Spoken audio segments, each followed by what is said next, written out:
আসসালামু আলাইকুম টেক জনগণ, আপনাদের সকলকে টেকিট্রিক্যালের নতুন টিউটোরিয়ালে স্বাগতম। টিউটোরিয়ালের এই পর্যায়ে আমরা বেসিক টু অ্যাডভান্স যে সিরিজটা চলতেছে রানিং, সেটার থার্ড পার্ট আজকে আপনাদের সাথে আলোচনা করব। তাই আমি ধরে নিচ্ছি যে আপনারা অবশ্যই প্রথম দুইটি পার্ট 1 এবং পার্ট 2 দেখে নিয়েছেন।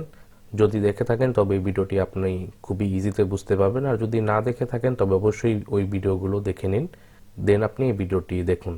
তো টিউটোরিয়ালের শুরুতে আমি বলে দিচ্ছি যে লাইক, কমেন্ট, শেয়ার এবং সাবস্ক্রাইব করে অলওয়েজের মতো টেক ইথিক্যালের পাশে থাকুন। এবং আপনি যদি টেক ইথিক্যালের ইথিক্যাল হ্যাকিং কোর্সগুলো করতে চান তবে সেক্ষেত্রে আপনি সরাসরি চ্যানেলের প্লেলিস্টে চলে যাবেন। প্লেলিস্টে চলে যাওয়ার পর এখানে আপনি অবশ্যই যে কোর্সের 3টি ভিডিও আছে, এই কোর্সের 3টি ভিডিও দেখে নেবেন। এবং 3.0 যে কোর্সটি সেটা একদম ফ্রি। তো কীভাবে নেবেন তার জন্য অবশ্যই ভিডিওগুলো দেখে নেবেন। আর ভিডিও দেখার পর আপনি অবশ্যই ভিডিও ডেসক্রিপশনগুলো চেক করবেন, কারণ এই ভিডিওগুলোর ডেসক্রিপশনেই সকল রকমের ইনফরমেশন আপনাকে দেওয়া হয়েছে। তো আমরা সরাসরি ক্যালিনাক্সে চলে যাই। ক্যালিনাক্সে চলে আসার পরে গত ভিডিওতে একটা জিনিস যেটা দেখানো বাকি ছিল সেটা হলো কীভাবে আপনি ফোল্ডার ডিলিট করবেন, যে ফোল্ডারের ভিতরে অনেকগুলো ফাইল থাকবে। তো নর্মালি এটা আপনি রিমুভ করতে চাইলে সেইভাবে রিমুভ হবে না। সেটা কীভাবে রিমুভ করবেন সেটা আমি দেখিয়ে দিই। প্রথমে এলএস দিয়ে দেখিয়ে দিই। আমার এখানে অনেকগুলো ফাইল আছে। তো এখানে আমি ন্যানো ফোল্ডারে চলে যাই। তো এর জন্য আমি সিডি স্পেস ন্যানো দিব। তো এইসব সম্পর্কে আমি গত 2 ভিডিওতে আলোচনা করেছিলাম যে কীভাবে কী কাজ করে। দেন আমি এলএস দিয়ে দেখিয়ে দিচ্ছি। এখানে একটা ফাইল আছে টেক.txt নামে, তার মানে এই যে ফোল্ডারটি ব্ল্যাঙ্ক ফোল্ডার না। তো এই ফোল্ডারটি যদি আমি সম্পূর্ণ ডিলিট করতে চাই ফাইল সহ, কীভাবে করব? তো আমি ব্যাকে চলে যাই, যার জন্য সিডি স্পেস ডাবল ক্লোন দিয়ে এন্টার প্রেস করে দিলাম। তো এইগুলো সম্পর্কে আমি আলোচনা করেছি।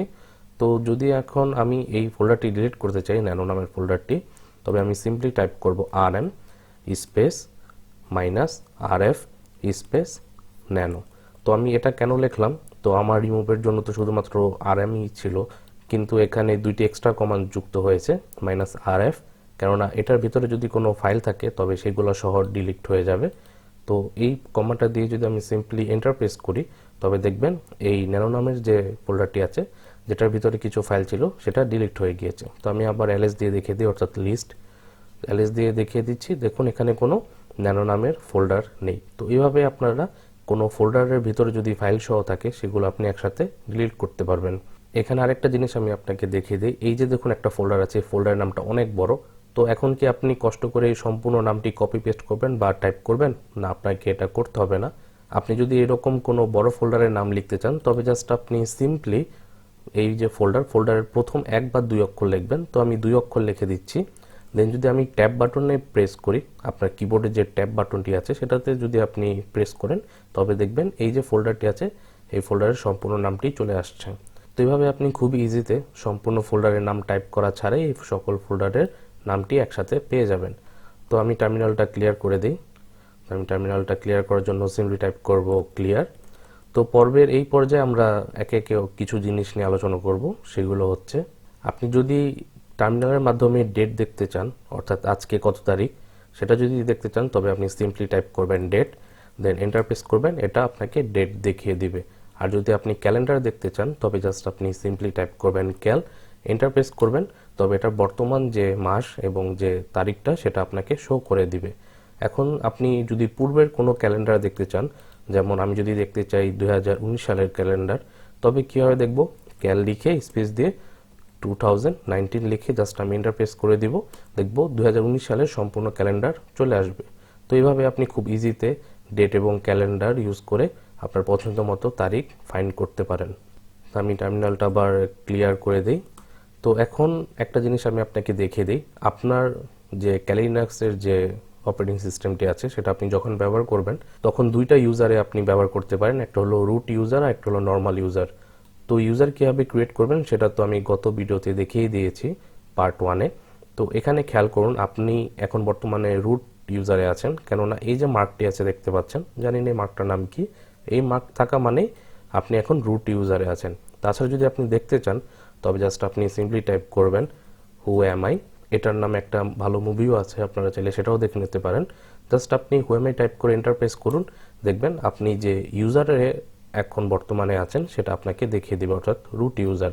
এছাড়াও যদি আপনি ইউজার্স লেখেন তবেও এই একই নামটি আপনাকে দেখিয়ে দিবে, কারণ এই দুইটি কমান্ডের কাজ একই। আর যদি আপনি ইউজার্স কমান্ড দেন তবে সেই ক্ষেত্রে আপনার লিনাক্সে যতগুলো ইউজার আছে সবগুলো লিস্ট আকারে দেখিয়ে দিবে, কিন্তু আমার এখানে একটাই আছে, যার কারণে রুটই দেখাচ্ছে। এভাবে আপনি আপনার কারেন্ট পাওয়ার অর্থাৎ রুট পাওয়ারে আছেন কিনা সেটা দেখে নিতে পারেন, অথবা এই লিনাক্সে যতগুলো ইউজার আছে সবগুলো লিস্ট আকারে দেখে নিতে পারেন। তো এখন আমি যেটা দেখিয়ে দিব সেটা হলো আপনি যে ওয়ার্কিং ডাইরেক্টরিতে আছেন সেটা আপনি কীভাবে বের করবেন। তো আমি যদি পিডাব্লিউডি দেই, এই পিডাব্লিউডি মানে অনেকে পাসওয়ার্ড মনে করে, অ্যাকচুয়ালি এটা পাসওয়ার্ড না, এটার ফুল নেম হলো প্রেজেন্ট ওয়ার্কিং ডাইরেক্টরি, অর্থাৎ আপনি কোন ডাইরেক্টরিতে বর্তমানে আছেন। তো আমি পিডাব্লিউডি দিয়ে আমি যদি এন্টারপ্রেস করি, দেখব আমি যে রুট ডাইরেক্টরি আছে সেটাতে আছি। তো আমি এখন অন্য ফোল্ডারে চলে গিয়ে আপনাদের এটার ইউজ আরেকটা দেখিয়ে দিই। তো আমি এলএস দিয়ে যে কোনো একটা ফোল্ডারে চলে যাই। তো আমি টেস্ট নামের ফোল্ডারে চলে যাব, টাইপ করব সিডি স্পেস টেস্ট। দেন এখানে যদি আমি পিডাব্লিউডি প্রেস করে এন্টার প্রেস করি, দেখব এখানে যে আমি রুটের ভিতরে যে টেস্ট নামের ফোল্ডার আছে সেটাতে আছি, এটা এখানে দেখিয়ে দিচ্ছে। এই পিডাব্লিউডিটা অনেক ইম্পর্ট্যান্ট, অনেক সময় অনেক কাজের ক্ষেত্রে আপনার প্রেজেন্ট ওয়ার্কিং ডাইরেক্টরিটা কপি করতে হয়, এখান থেকে আপনি খুব ইজিলি কপি করতে পারেন। তো এখানে কপি আর পেস্টের একটা বিষয় আমি আপনাকে বলে দিই। এখানে আপনি দুইভাবে কপি এবং পেস্ট করতে পারেন। আপনি এইভাবে ম্যানুয়ালি কপি, দেন এখানে পেস্ট করেও এই ম্যানুয়ালিভাবে কপি পেস্ট করতে পারেন।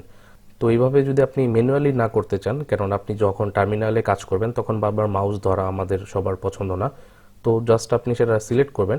সিলেক্ট করার পরে আপনি যদি কন্ট্রোল সি প্রেস করেন, দেখবেন এটা কপি হবে না। তো আমি উইন্ডোজে যেটা আমরা করি কন্ট্রোল সি দিয়ে কপি করি, এখানে যদি আমি কন্ট্রোল সি প্রেস করি, দেখুন ইরর দেখাচ্ছে, তো অর্থাৎ এখানে কপি হচ্ছে না। তো এখন যদি আমি কপি করতে চাই তবে কিভাবে করব, আমরা কন্ট্রোল শিফট দেন সি যদি প্রেস করি, দেখবে এটা কপি হয়ে গিয়েছে। তো এখন আমরা যদি এটা পেস্ট করতে চাই কিভাবে করব, দেখুন আমি এখানে যদি কন্ট্রোল ভি দিই, এখানে পেস্ট হবে না, দেখুন এখানে ইরর দিচ্ছে। তো এখন যদি আমি এটা পেস্ট করতে চাই যেটা আমি কপি করছি, তবে সেটা আমি একইভাবে কন্ট্রোল শিফট আর ভি প্রেস করে দিব, দেখব এখানে এটা পেস্ট হয়ে গিয়েছে। তো এইভাবে আপনারা কন্ট্রোল শিফট সি এর মাধ্যমে কপি করতে পারেন এবং কন্ট্রোল শিফট ভি এর মাধ্যমে পেস্ট করতে পারেন। তো এইগুলো আপনারা যখন টার্মিনাল ব্যবহার করবেন এগুলো আপনার অনেক বেশি কাজে আসবে শর্টকাটে অনেকগুলো কাজ করার ক্ষেত্রে। তো আবার আমি এই টার্মিনালটা ক্লিয়ার করে দিই, দেন আমি ব্যাকে চলে যাই। তো এই ব্যাকে আপনি একটা একটা করে যদি যেতে চান তবে সিডি দিয়ে যেতে পারেন, আর যদি এছাড়াও যদি আপনি অন্যভাবে ইউজ করতে চান লাইক সিডি স্পেস যদি আপনি এই রুট লেখেন, তবেও আপনি একই সেম নামের রুট ফোল্ডারে চলে আসবেন। আর কিভাবে আপনি অন্য অন্য ফোল্ডারে যাবেন সেটা তো আমি গত ভিডিওতে দেখিয়ে দিয়েছি, যার কারণে এখানে আর আপনাকে রিপিট করে দেখালাম না। এখন আমরা যেটা দেখব সেটা হলো আমরা লিনাক্স ব্যবহার করার সময় যে র্যামটা ব্যবহার করেছি, ওই র্যামে কতটুকু জায়গা ব্যবহার করা হয়েছে, কতটুকু জায়গা আরও আছে, অর্থাৎ এগুলো আমরা কীভাবে দেখব। জাস্ট আমরা সিম্পলি টাইপ করব ফ্রি, দেন যদি আমি এন্টার প্রেস করি, তবে দেখুন এখানে র্যাম আমার টোটাল কতটুকু আছে, কতটুকু ইউজ হয়েছে, কতটুকু ফ্রি আছে, দেন অ্যাভেলেবেল কতটুকু আছে, সবগুলো এখানে দেখিয়ে দিচ্ছে। তো এইভাবে আপনি দেখে নিতে পারেন যে আপনার র্যাম কী পরিমাণে লিনাক্স ইউজ করতেছে, আর এখানে স্টোরেজটাও আপনি এখান থেকে দেখতে পারেন। এখন আমি যেটা দেখিয়ে দিব সেটা হলো আপনারা লিনাক্সের আইপি কীভাবে বের করবেন। এই আইপি বের করা অনেক ইম্পর্টেন্ট, কারণ আমাদের অনেকগুলো কাজে প্রায় একটু পরপরই আমাদের আইপি বের করার প্রয়োজন হয় অনেকগুলো কাজের ক্ষেত্রে। তবে সেক্ষেত্রে আপনি আইপি কীভাবে বের করবেন, আপনারা উইন্ডোজের ক্ষেত্রে ব্যবহার করেন আইপি কনফিগ, অর্থাৎ আমরা যদি উইন্ডোজের আইপি দেখতে চাই তবে আমরা সিএমডি থেকে আইপি কনফিগ লিখলে আমরা আইপিগুলো দেখতে পারি। কিন্তু লিনাক্সের ক্ষেত্রে এটা না, লিনাক্সের ক্ষেত্রে আপনাকে লিখতে হবে আইএফ কনফিগ। তো উইন্ডোজে যেটা আইপি কনফিগ সেটা লিনাক্সের জন্য আইএফ কনফিগ। তো আপনি আইএফ কনফিগ দিয়ে যদি এন্টারপ্রেস করেন, আপনি আপনার লিনাক্সের আইপিগুলো দেখতে পারবেন, অর্থাৎ এটা আপনার রাউটারের সাথে যেহেতু কানেক্টেড আছে আমার এই লিনাক্সটি, তো এটা আপনার রাউটার থেকে দেওয়া আইপি অ্যাড্রেস, যেটাকে আমরা অনেকে ইথারনেট কানেকশন বলে থাকি। আর লোকাল এরিয়া কানেকশনে আপনার আইপি অ্যাড্রেস এটা। লোকাল এরিয়া কানেকশনের জন্য এটা সব জায়গাতেই সেমই থাকে, 127.0.0.1, এটাকে ইথিক্যাল হ্যাকিংয়ের ভাষায় জান্নাত বলে থাকে। তো লোকাল এরিয়ার যে আইপি অ্যাড্রেসটি সেটা সবার ক্ষেত্রেই সেম থাকে, কিন্তু আপনার ইথারনেট কানেকশনের যে আইপি অ্যাড্রেসগুলো আছে সেগুলো বারবার চেঞ্জ হয়। এখানে আমার বর্তমানে 107 দেখাচ্ছে, দেখা যায় আমি যদি আবার রিস্টার্ট দিই লিনাক্সটি, তখন এটা চেঞ্জ হয়ে এখানে অন্য কিছু শো করতে পারে। তো এটা বারবার চেঞ্জ হয়, তার মানে আপনাকে আইএফ কনফিগ কমান্ডের মাধ্যমে বারবার আপনাকে আইপি অ্যাড্রেসগুলো চেক করে নিতে হবে যে আপনার লিনাক্সের বর্তমান আইপি অ্যাড্রেসটি কী। তো এটা তো আমি আইপি অ্যাড্রেস দেখে নিলাম। এখন আপনি কীভাবে দেখবেন যে আপনার লিনাক্সের সাথে কোনো অ্যাডাপ্টার কানেক্টেড আছে কিনা। আমরা নর্মালি যারা ওয়্যারলেসের অনেকগুলো কাজ করে থাকি, তবে সেক্ষেত্রে আমাদের অবশ্যই একটা অ্যাডাপ্টারের দরকার পড়ে, কারণ আমরা ম্যাক্সিমাম ইউজার লিনাক্সটি ভিএমওয়্যারে ব্যবহার করি বা ভার্চুয়াল বক্সে ব্যবহার করি, যার কারণে এখানে বিল্ট ইনভাবে অ্যাডাপ্টার থাকে না। আমরা এক্সটার্নাল টিপি লিঙ্কের বা যে কোনো বাজার থেকে একটা অ্যাডাপ্টার কিনে নিয়ে কানেক্ট করে রাখি।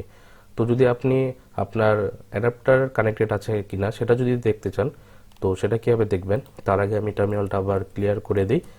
তো অ্যাডাপ্টার কানেক্টেড কিনা সেটা দেখার জন্য আপনি সিম্পলি টাইপ করবেন IW config, দেন যদি আপনি এন্টার প্রেস করেন দেখবেন এখানে আমাকে দেখাচ্ছে যে ইথারনেটে কোনো ওয়্যারলেস কানেকশন নেই, লোকাল এরিয়াতেও নেই। আর আমার যদি এখানে ওয়্যারলেস কোনো অ্যাডাপ্টারের মাধ্যমে কানেক্টেড থাকতো তবে এখানে WLAN 0 দেখাতে পারতো বা WLAN 1ও দেখাতে পারতো। তো কি দেখায় সেটা আপনার অ্যাডাপ্টারের উপরে নির্ভর করবে। যদি আমার অ্যাডাপ্টার কানেক্টেড থাকতো তবে এখানে শো দেখিয়ে দিত। তো আজকের মতো এই পর্যন্তই। তো নেক্সটে আমি চেষ্টা করব আরও কিছু কমান্ড নিয়ে আপনাদের সামনে হাজির হতে। তো টিউটোরিয়াল যদি আপনাদের ভালো লেগে থাকে তবে লাইক, কমেন্ট, শেয়ার এবং সাবস্ক্রাইব করে অলওয়েজের মতো টেক ইথিক্যালের পাশে থাকবেন। ধন্যবাদ আপনাকে।